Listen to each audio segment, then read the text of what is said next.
Assalamualaikum warahmatullahi wabarakatuh. Perkenalkan, saya Erina Nurrahma atau biasa dipanggil Erin. Saya adalah mahasiswa gizi kesehatan di salah satu universitas di Yogyakarta, yaitu Universitas Gadjah Mada, dan juga salah satu anggota tim KKN PPM UGM periode 2 tahun 2020 di Aduk Ombo, Jember, Jawa Timur. Sebelumnya saya dan juga anggota tim yang lain mohon maaf karena kami tidak bisa datang dan menemui masyarakat Ledok Ombo secara langsung. Namun meskipun KKN ini dilaksanakan secara online atau daring, kami sangat berharap bahwa kami tetap bisa memberikan manfaat kepada masyarakat. Nah, di video ini saya akan memberikan pelatihan kepada kader Posyandu dengan topik penentuan status gizi balita dan juga ibu atau wanita usia subur. Nah, pelatihan ini merupakan lanjutan dari materi sebelumnya. Mungkin beberapa kader Posyandu sudah sangat paham dengan materi ini. Namun, karena beberapa kader Posyandu belum pernah mengikuti pelatihan, maka kami rasa materi ini perlu untuk disampaikan. Selain itu, karena terdapat pada tahun ini, pada awal tahun ini, Kementerian Kesehatan melalui Peraturan Menteri Kesehatan itu mengeluarkan standar antropometri terbaru untuk anak, maka kami rasa juga perlu menyampaikan melalui pelatihan ini. Baiklah, supaya tidak perlu berlama-lama lagi, kita langsung saja mulai ke pelatihannya. Selamat menyaksikan.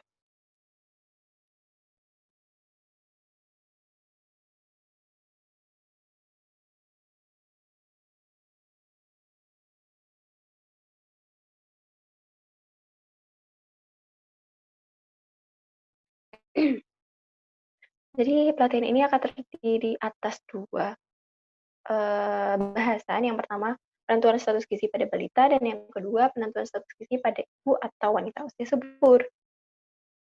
Nah, sebenarnya kita perlu mengetahui apa sih sebenarnya tujuan dari penilaian status gizi atau tataran pertumbuhan anak, yaitu untuk deteksi dini adanya risiko gagal tumbuh, kenaikan massa lemak tubuh atau obesitas, dan juga perawakan pendek atau stunting. Yang kita tahu bahwa pola gizi tersebut dapat berdampak besar terhadap kualitas kesehatan dan juga kualitas hidup seorang anak. Maka penting untuk mencegah masalah tersebut. Nah, penentuan status gizi dan pertumbuhan anak itu bisa dilihat dari beberapa indeks, yaitu yang pertama berat badan menurut umur, kedua panjang menurut tinggi badan menurut umur, yang ketiga berat badan menurut panjang badan atau tinggi badan, dan yang keempat yaitu indeks massa tubuh menurut umur. Nah, indeks-indeks ini bisa diperoleh dari hasil pengukuran antropometri atau kalau pada anak itu berat badan dan juga panjang atau tinggi badan. Nah, sekarang kita bahas satu-satu per indeks. Nah, berdasarkan indeks berat badan menurut umur, kita bisa menentukan status gizi anak ini, apakah dia tergolong berat badannya sangat kurang, berat badannya kurang, berat badannya normal, atau memiliki risiko berat badan lebih. Nah, apabila anak ini memiliki berat badan sangat kurang dan atau berat badan kurang, maka perlu dikonfirmasi apakah berat badan menurut panjang badan atau berat badan menurut tinggi badan atau indeks massa tubuh menurut umurnya itu juga tergolong gizi buruk atau gizi kurang. Karena apabila iya, maka perlu segera diberikan intervensi agar status gizinya bisa segera membaik gitu, dan tidak semakin buruk. Yang kedua yaitu indeks panjang badan atau tinggi badan menurut umur. Di perbedaan antara panjang badan dan tinggi badan itu terletak di cara pengukuran. Nah, kalau panjang badan dilakukan dengan cara pada anak yang dengan posisi tidur, sedangkan tinggi badan dilakukan pada posisi berdiri, yaitu untuk anak yang sudah bisa berdiri atau berjalan tanpa dipegang. Kemudian dari indeks tersebut, dari indeks ini kita bisa menentukan apakah anak itu tergolong sangat pendek, pendek, normal, atau tinggi. Nah, kalau anak itu tergolong sangat pendek atau stunting, yang kita kenal dengan stunting itu artinya dia itu uh, pernah atau sedang mengalami kekurangan gizi yang sudah langsung dalam waktu yang cukup lama. Sedangkan eh, ya, cukup lama atau dia sering sakit. Nah, sedangkan yang, memiliki status gizi berdasarkan panjang badan atau tinggi badan menurut umurnya tergolong tinggi atau tinggi badannya di atas normal, itu, kemungkinan dia mengalami gangguan endokrin. Tapi, kondisi ini jarang terjadi di Indonesia, gitu. Nah, yang ketiga, indeks berat badan menurut panjang badan atau tinggi badan. Dari indeks ini kita bisa mengkategorikan apakah anak itu tergolong gizi buruk, apakah anak itu tergolong gizi kurang, apakah anak itu tergolong gizi baik atau normal, atau berisiko gizi lebih, atau sudah gizi lebih, atau malah sudah obesitas. Nah, jika anak itu mengalami gizi buruk atau gizi kurang, biasanya dia mengalami kekurangan asupan gizi dalam baik itu dalam waktu yang singkat atau memang sudah lama, gitu. Sedangkan yang keempat itu indeks massa tubuh menurut umur. Ini sama kategorinya seperti, berat badan menurut umur atau berat badan menurut panjang badan atau berat badan menurut tinggi badan. Yaitu bisa dikategorikan menjadi apakah anak itu gizi buruk, gizi kurang, gizi baik, risiko gizi lebih atau obesitas, gitu. Bedanya kalau di berat badan menurut panjang badan itu kita hanya melihat, dari 2 indikator, yaitu berat badan dan juga panjang badannya. Sedangkan kalau indeks massa tubuh kita, membandingkannya berdasarkan usianya, gitu. Nah, setelah kita tadi mengetahui kategorinya, itu sekarang kita bisa, eee, lalu bagaimana penggolongannya itu bisa dilihat dari Z-score. Nah, kapan seorang anak itu dikatakan berat badannya sangat kurang, kapan anak itu dikatakan stunting, kapan anak itu dikatakan gizi lebih, itu kita lihat dari Z-score-nya. Nah, kalau di indeks berat badan menurut umur, apabila anak memiliki Z-score kurang dari -3 standar deviasi atau SD, maka dia tergolong berat badan sangat kurang. Begitu pula kategori status gizi yang lain mengikuti ambang batas atau Z-score yang ada di tabel yang ada di layar. Nah, seperti yang tadi saya sampaikan bahwa, Kementerian Kesehatan tuh merilis merilis standar antropometri anak terbaru, itu ada perbedaannya ada di kategori. Nah, dan juga Z-score ya. Nah, kalau sebelumnya itu, berat badan menurut umur, eee yang kurang itu dikatakan dia gizi buruk, kemudian yang berat badan menurut umurnya dia di antara -3 sampai -2 itu dia tergolong gizi kurang.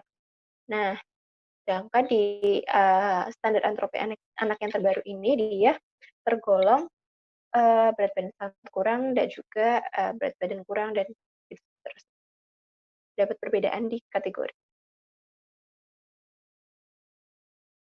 Dan ini adalah Z-score, penggolongan Z-score untuk indeks berat badan menurut panjang badan atau tinggi badan dan juga indeks massa tubuh menurut umur. Nah, mungkin kemudian bagaimana caranya untuk, mendapatkan Z-score? Nah, Z-score ini bisa diperoleh dengan, bisa dengan, sebenarnya ada 3 cara, bisa menggunakan, software dari Badan Kesehatan Dunia, kemudian yang kedua bisa menggunakan grafik pertumbuhan seperti yang terlihat di layar, dan sebenarnya yang paling sering digunakan di Posyandu juga ini. Kemudian yang ketiga itu adalah dengan menghitung manual gitu ya, melihat dari tabel Z-score. Nah, sekarang, eee, karena yang paling umum itu adalah menggunakan grafik pertumbuhan, maka di sini yang akan saya jelaskan adalah yang mencari Z-score dengan grafik pertumbuhan. Nah, grafik pertumbuhan ini macam-macam jenisnya, ada yang untuk laki-laki, ada yang untuk perempuan, kemudian ada yang untuk indeks berat badan menurut umur, ada yang untuk berat badan menurut panjang badan atau tinggi badan, ada juga yang panjang badan menurut ada pokoknya keempat indeks itu ada sendiri-sendiri grafiknya. Kemudian berdasarkan usia juga ada sendiri-sendiri. Ada yang 0 sampai 24, ada yang sampai 24 sampai 60 gitu. Nah, di grafik ini itu ada dua garis ya, horizontal dan juga vertikal. Nah, atau horizontal mendatar dan vertikal yang tegak lurus, yang tegak. Untuk yang garis horizontal ini itu menunjukkan usia atau umur dalam bulan. Sedangkan berat badan ini yang vertikal atau tegak itu menunjukkan berat badan. Nah, bagaimana cara kita mengetahui Z-score itu dengan memasukkan usia atau umur dan berat badan. Misalkan seorang anak berusia 5 bulan dengan berat badan 7 kg. Nah, kita bisa menarik garis di usia 5 bulan dan juga berat badan 7 kg. Kemudian akan kita peroleh suatu titik pertemuan antara kedua garis tersebut. Nah, misalnya di ini tadi ya, 5 bulan dengan 7 kg. Nah, dari titik ini tadi, kita bisa melihat bahwa Z-score-nya itu, titiknya itu ada di antara garis 0, Z-score 0, dan juga Z-score negatif 2. Artinya, Z-score-nya itu antara 0 dan juga negatif 2.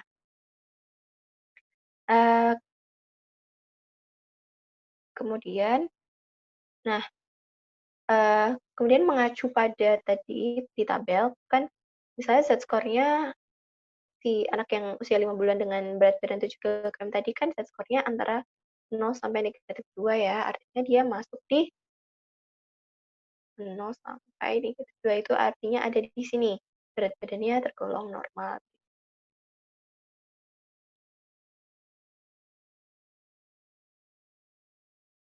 Begitu pula dengan grafik pertumbuhan yang lain, sesuai dengan tabel. Jadi cocokkan dengan yang ada di tabel.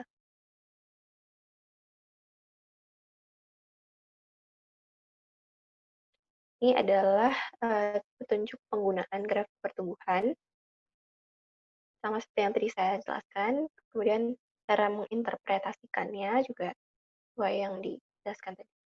Kemudian kita lanjut ke topik atau bahasan yang selanjutnya, yaitu penentuan status gizi ibu hamil atau wanita usia subur. Nah, ibu hamil itu dikatakan sehat dan memiliki status gizi yang baik jika memiliki lingkar lengan atas lebih dari atau sama dengan 23,5. Kemudian indeks massa tubuh sebelum hamil itu berada di rentang antara 18,5 sampai 25, atau status gizinya normal berdasarkan indeks massa tubuhnya. Kemudian yang ketiga itu adalah selama hamil menaikkan berat badan sesuai usia kehamilan. Yang keempat, kadar hemoglobin atau HB normal itu di atas lebih dari 11 gram per desiliter. Yang kelima, tekanan darah normal yaitu tekanan darah sistolik kurang dari 120 mm Hg dan diastolik kurang dari 80 mm Hg. Yang keenam yaitu gula darah urin negatif, dan yang ketujuh protein urin negatif. Mungkin untuk yang kriteria nomor 4, 6, dan 7 itu tidak bisa jarang sih dilakukan di posyandu, tapi ada juga yang melakukan. Tapi biasanya ini bisa dilakukan di puskesmas atau di lab. Tadi kan saya sempat menyebutkan indeks massa tubuh atau IMT. Nah, indeks massa tubuh itu adalah hasil perhitungan dari pembagian berat badan dalam kilogram dengan tinggi badan dalam meter yang dikuadratkan. Misalkan seorang perempuan memiliki berat badan 50 kg dengan tinggi badan 1,6 meter atau 160 cm. Nah, IMT-nya itu dihitung dengan cara membagi 60 kg dengan 1,6 kali 1,6. Nah, indeks massa tubuh ini untuk orang dewasa di Indonesia itu dibagi menjadi 3 kategori, kurus, normal, dan gemuk. Kemudian untuk kurus itu dibagi 2 jadi berat dan kekurangan berat badan, tingkat berat dan ringan, serta yang gemuk itu dibagi 2 juga menjadi kelebihan berat badan, tingkat berat dan juga ringan. Kemudian untuk kategorinya itu berdasarkan angkanya, mulai dari 17, 17,0 sampai 18,4, 18,5 sampai 25, 25,1 sampai 27, dan lebih dari 27.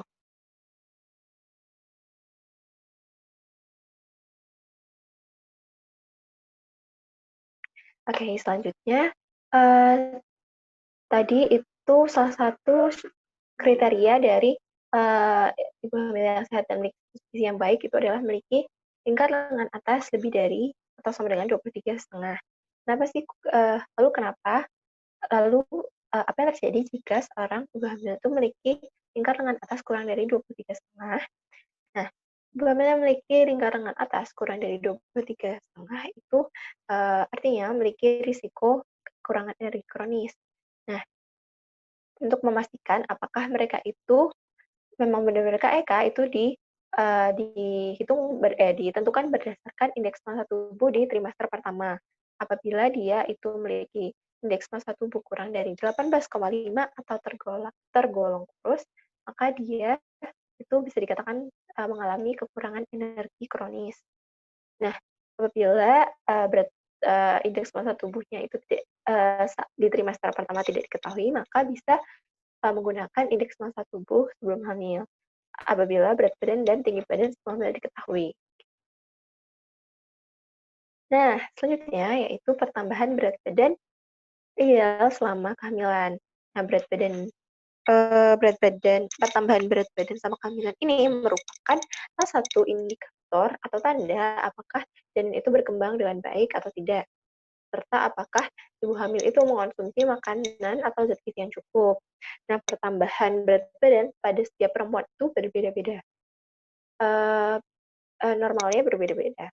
Perbedaannya itu terletak pada indeks massa tubuh sebelum hamil. Nah, apabila perempuan itu sebelum hamil memiliki status gizi normal atau indeks massa tubuhnya berada di rentang 18,5 sampai 25, maka dia perlu menambah berat badan sebanyak 11,5 sampai 12,5.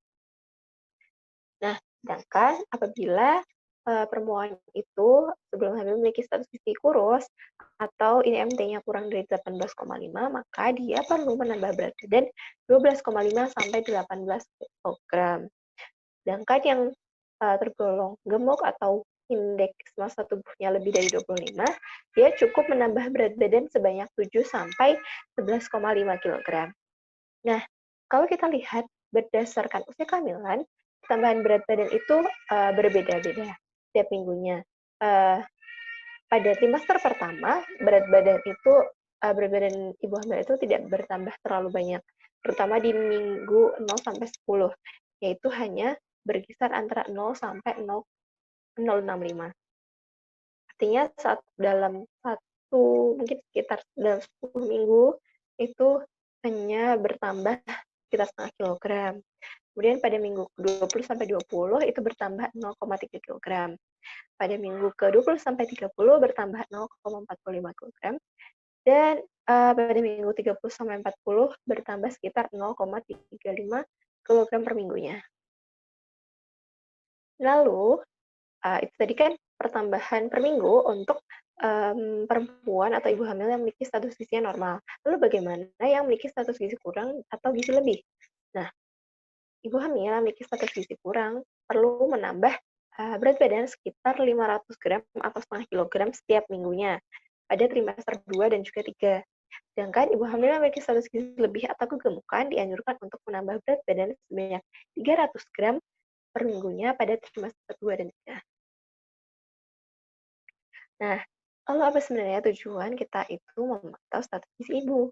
Ada 3. Yang pertama, untuk memastikan bahwa ibu itu mengonsumsi zat gizi secara cukup. Yang kedua, untuk memastikan bahwa bayi tumbuh dan berkembang secara optimal.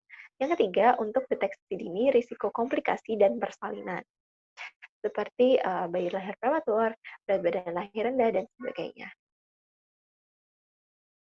Nah, itu tadi materi terkait penentuan status gizi. Semoga bermanfaat dan bisa diterapkan oleh ibu kader. Saya ingin mohon maaf apabila dalam menyampaikan materi terdapat kesalahan atau perbuatan yang baik disengaja maupun tidak. Demikian. Assalamualaikum warahmatullahi wabarakatuh.